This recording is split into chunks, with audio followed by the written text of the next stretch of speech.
Now, let us see what is a constant temperature process or isothermal process. Okay, in an isothermal process, you have the pressure volume diagram.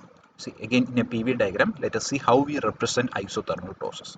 So the process is from 1 to 2. Okay, so we will see how you can show that. So you can show that by this line from 1 to 2.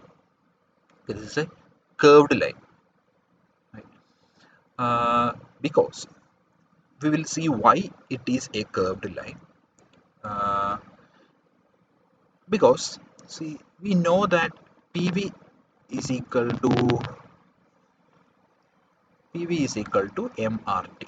This is an ideal gas equation. You are assuming that this gas is ideal.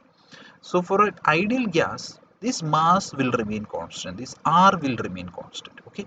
And since temperature is constant, this will become constant. That is, pressure into volume will remain constant.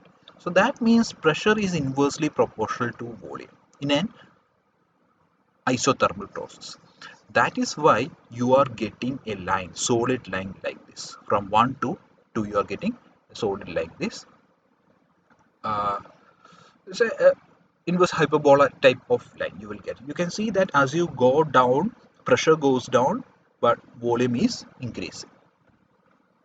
So you know that temperature is constant, and you know this is an ideal gas, so you can use ideal gas equation. PV is equal to MRT, so PV is equal to constant.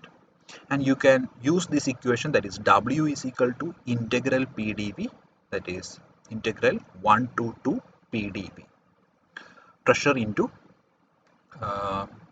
dV. So you can so this is the general expression for work in any quasi-static process. So let us try to find out W for isothermal process. So W, you can write this as PdV, because P can be written as C by V, because PV is a constant. So you can write P is equal to C by V. So integral 1 to 2 C by V into dV.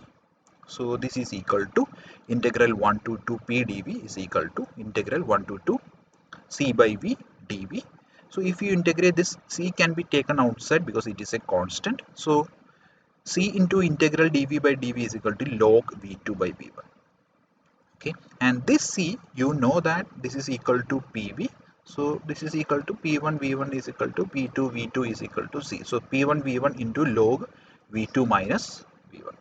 So this is the work done in an isothermal process. So this is the expression we need to use for calculating work done in an isothermal process. So this is the expression W is equal to P1 V1 log V2 by V1 or P2 V2 log V2 by V1. You can use both. Now what is delta U? The delta U expression is given by mCV T2 minus T1, which will come out to be 0 because both T2 and T1 are equal. Temperatures, there is no change in temperature, so change in internal energy will be 0. So you know that Q is equal to delta U plus W. So Q will be equal to W. Okay, these are the three expressions you need to keep in mind. That is, W is equal to P1 V1 log V2 by V1. Delta U is 0. So Q is equal to W.